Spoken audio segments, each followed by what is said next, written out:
Hello students, I hope all of you are doing well and this lockdown 3.0 continues to force us stay at our home.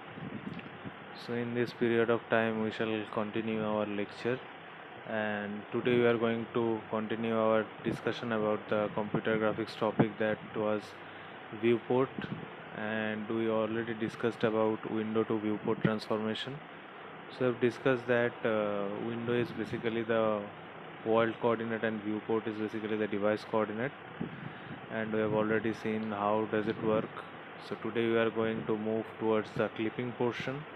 That is a very important topic. But before going on to the teaching and learning session, I just want to wish you well. I hope all of you are abiding by the rules that has been instructed by our government, and I hope this situation passes quickly so that we can come back to the normal life, because it has been equally disappointing, depressing how things are happening around us. So let's keep our spirit high. This time it shall too pass quickly, we hope. Let's begin our today's session. Okay, so today we are going to discuss about the clipping operations. I have already discussed in the yesterday's lecture that how clipping is going to come into play whenever we are talking about viewport to window transformation. Sorry, it's the other way around actually, window to viewport transformation. So whenever we are talking about window to viewport transformation, we are actually capturing, we have to imagine that we are capturing a scene through a device, and the device coordinates are known as the viewport coordinates, and the where the actual scene is happening is the window coordinate, what we are actually trying to capture. So if we are trying to capture a motion of a, sorry, a picture of a hill, then the hill lying inside the window coordinate, and we have to convert it into the viewport coordinate that is going to lie inside the particular device that we are going to use for capturing that particular scene. Now, how does clipping comes into play in all of this? Because whenever we are talking about the viewport to window, sorry, again I'm saying the other thing. It is window to viewport transformation. So whenever we are talking about window to viewport transformation, you have to remember that there are certain objects that are going to be captured using the device. So if it is an object, obviously it is going to be a shape of, let's say, a polygon or a circle, and it has to be clipped. That means it is not possible to capture the entire mountain using a single device. Even if it happens, there will be some portions that will be left out. If it doesn't happen, then it's good, then there is no problem. But in most of the cases, we see that the total scene doesn't get captured using the device. So in that case, part of the scene gets captured and rest of the scene gets ignored. So that is the total operation is known as clipping in terms of computer graphics. So let's move on to the particular topic of this clipping. So first of all, we have to discuss about the point clipping. In computer graphics, our screen acts as a 2D coordinate system. It is not necessary that each and every point can be viewed on our viewing plane or computer screen. We can view points which lie in particular range, that is from 0, 0 to x max, y max. Now this 0, 0 can be x min, y min also, that we have already discussed in our last lecture. So clipping is the procedure that identifies those portions of a picture that are either inside or outside our viewing plane. So you have to remember that it is as equally important to identify the portion that is lying on the outside as it is for the portion that is lying inside, because both are equally important. We need to identify that what we need to keep it outside and what is needed to be captured using the device.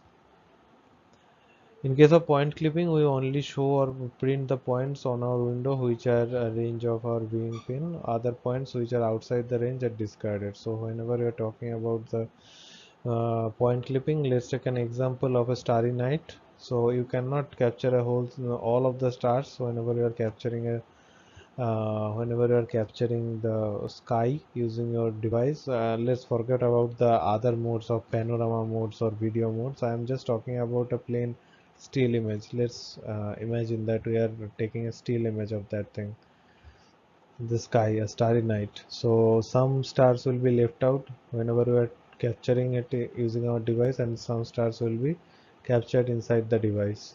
Okay, so that is how point clipping is going to work. Some points will be kept inside the viewport, some will be left out. So this is how it is going to happen. This is actually WX. This is actually the WX1 to WX2, and this is WY1 to WY2. So whenever we are talking about the coordinate, this coordinate will be, let's say, either you can say it is 0 comma 0 or x min, y min. Now whenever we are talking about this one, it is actually x max, but it is still y min. This is actually mean and this is max. This is actually y max, but this is actually still x min. So this is x min, y max, and this is finally x max, y max. So that is how we are going to look at the coordinate of the viewport. Okay, and this is the actual point. So it is lying inside our viewport, so there is no problem. It is not going to be clipped. If there are some points over here or here or here that are going to be ignored, so that are clipped from the total sequence. Okay, next we need to talk about the line clipping. So whenever a line is considered for this kind of clipping system, so in that case it is going to be called line clipping. The concept of line clipping is same as the point clipping. In line clipping, we will cut the portion of the line which is outside the window and only keep the portion which is inside the window. So if a line is lying like this, these portions will get cut and only this part will remain inside. Okay. Cohen-Sutherland algorithm is one of the popular algorithm in line clipping. There is also Sutherland-Hodgman algorithm that we are going to discuss later. Cohen-Sutherland algorithm divides the two-dimensional space into 9 regions and then finally determines the lines and portions of the lines that are inside the given rectangular area. Okay, so this is actually going to help a lot for our case to identify, or not only identify if the line is lying inside or not, or it is partially inside or not. It is also going to identify that which portions are lying inside of the particular viewport. So when I was talking about the region, that Cohen-Sutherland can divide any line into 9 regions, or any key problem statement into nine regions. I was talking about this thing. So there are 9 regions you can see. These are actually region codes. Okay, so these are the region codes that is going to be needed. How the region codes are considered like this, or how we have managed to identify it like this, it is as simple as that. We keep a track of this sequence, that top, bottom, right, left, TBRL. Okay, so if it is top, yes. If it is bottom, then we put 1. If it is right, we put 1. If it is left, we put 1. If it is not, then we put 0. So for example, in this case, you can see that it is at the top, but it is not at the bottom, not at the right, and not at the left. So it is 1000. In this case, um, it is at the bottom. So that's why here we have put 1. In other cases, it is not true. So this is 00. So this is how the region codes are found. And these 4 zeros are actually, all of them are lies. That means it is not at the top, it is not at the bottom, it is not at the right, it is not at the left. So it is lying exactly in the middle of the whole thing. Okay. So the concept of Cohen-Sutherland line clipping is this, that if the line is lying inside these region codes, or the line actually if the whole line, or the points of the line or pixels of the line are actually matching with this particular region code of 4 zeros, then only it gets accepted. In other cases, there are some other terms and conditions. So let's see the actual algorithm of Cohen-Sutherland line clipping. So step 1, assign a region code for two endpoints of the given line. So if there is a line lying like this, you have to give a region code of 0001 and 1000. If both endpoints have region code 000, then given line is completely inside. No, we can see that for this example it is not true. Else perform a logical AND operation of for both region codes. So if we perform AND operation between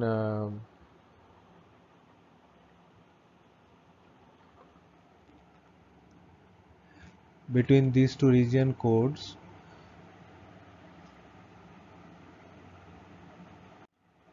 so in that case we are going to get if we make a AND operation between these two region codes, we are going to get 000 value actually. Sorry, 4 zeros. Okay, that will be the answer. So if the result is not 000, the result is sorry, not 4 zeros, but here the result is actually 4 zeros if we perform AND operation between these two. But let's see the condition. If the result is not 4 zeros, then the given line is completely outside. Okay. Now how this is going to satisfy? It is going to only happen, this case is only going to happen when the line is actually lying inside. That means it is lying between these regions or these regions or these regions or these regions. If you look into this one, you will see that only in this AND operation between these two and these two and these two and these two are going to come out as not 4 zeros. The answer will not be 4 zeros in only in these cases. In all of the other cases, it is going to be 0. Okay.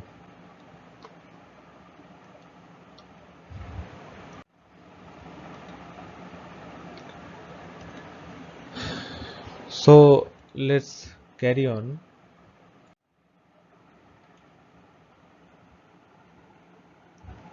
Let's carry on. So else line is partially inside. Okay. So in our case, it is actually partially inside. Choose an endpoint on the line. Okay. That is outside the given rectangle. So let's say this is the point that is outside the given rectangle. Find the intersection point of the rectangular boundary based on region code. Replace endpoint with the intersection point. That means we have to find out this point and replace the endpoint with the region code and update the region code. Replace endpoint with the intersection point and update the region code. So we have to put the region code here and here. Repeat step 2 until we find a clip line either trivially accepted or trivially rejected. And repeat step 1 for other lines. So if there are multiple lines like this, we have to carry on the process until all lines are processed. Okay, so it is pretty much simple. So I am just going to talk about the partially accepted line because all of the rejected line are you can understand. So if it is partially accepted or partially inside the viewport, you have to find out the intersection points. You have to update these intersection points are actually the endpoints of the line. You have to update the region code of this line. That means it is also going to be 000 and this one is also going to be no, sorry 4 zeros and this is also going to be 4 zeros. Okay, and we need to carry on until all lines are visited or total thing is trivially that means total thing is either accepted or rejected. So how can I determine the intersection while doing the line clipping using the Cohen-Sutherland algorithm? So if a line is clipped case, find an intersection that we have already talked. So m equals to y2 minus y1 divided by x2 minus x1. That means we have to find out the value of m first. If bit 1 is one line intersects with left boundary of rectangle window, y3 equals to y1 plus m into x minus x1. So x is equals to xw mean, where xw mean is the minimum value of x coordinate of the window. If bit 2 is one line intersected with right boundary, so whenever I'm talking about the left boundary, right boundary, so this is actually the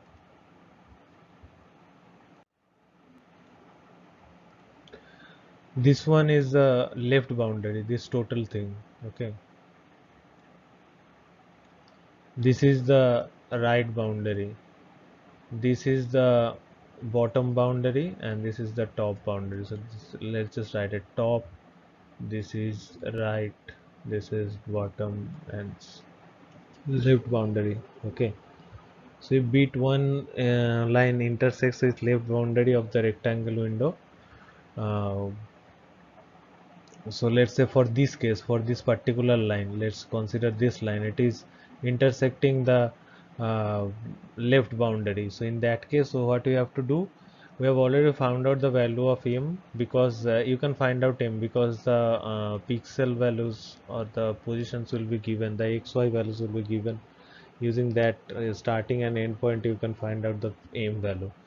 So after finding the m value, we have to find out the value of y3. So what is y3 actually? Y3 is nothing but you have to identify that which points are actually the intersecting points. Okay, and this x is actually the xw mean. That means this xw mean for the viewport. Okay, so this will be also given. Xw mean, yw mean, xw max, and yw max will be given. Okay, so again, actually this equation is going to remain same for left and right. For top and bottom, it is going to alter. So if left and right is remaining the same, that means we are only changing the y value. And whenever we are talking about the top and bottom boundary, in that case we are updating the x values. Okay. So let's see whatever I have just said, it is true or not. So in that case, whenever we are talking about the right boundary, obviously it is intersecting with the max part of the y max. Okay, so this is why you need to update the value using the xw max. So this is actually for x max because it is in the right boundary. You can see that whenever we are moving, shifting from here to here, y min is not getting changed, but x min is becoming x max. So that's why this change is happening only. Okay, so if it is hitting the bottom boundary, as I have said, that now the x position will be changed. Okay, so if it is hitting the bottom boundary, the position will be changed. So for intersecting point, you have to find out new x position, and whenever it is at the bottom boundary, you can see that y minimum is always there. Okay, whenever you are talking, y minimum is always there.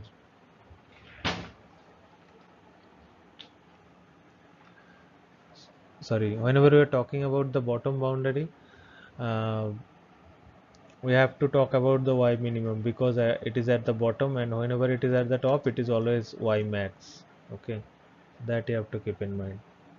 So obviously this equation will be same for the top boundary also, but in that case y will be equals to yw max. Okay, as I have said.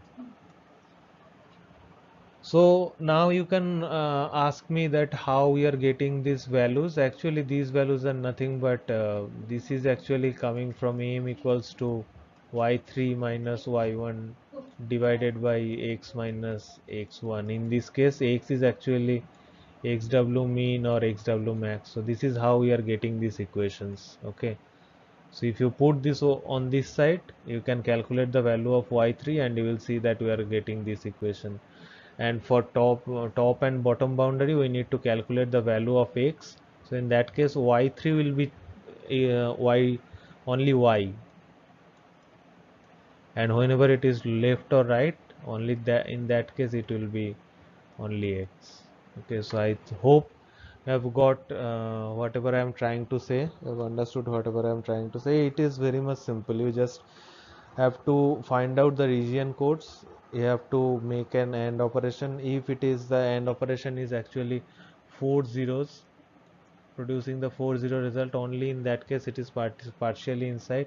If it is partially inside, you have to find out the intersecting points. Okay, so that is the main job of this particular algorithm. So how can you find the intersecting point? You have to find out that on which boundary it is hitting. So whatever boundary, so if it is hitting the left boundary, you have to follow this equation. If it is hitting the top boundary, you have to follow this equation. these updates. So that's it. That's how it is going to work. It is as simple as that. Okay. So that's it for today. Thank you for listening to the lecture. I hope it was clear to everyone. So after the line clipping, we'll move to the Cohen-Sutherland is done. So we'll move to the Sutherland-Hodgman algorithm in the next lecture. Till then, stay safe, stay at home. If you have got any question regarding this, we'll try to discuss it over the phone. You can call me or text me right away. Thank you. See you in the next one. Bye.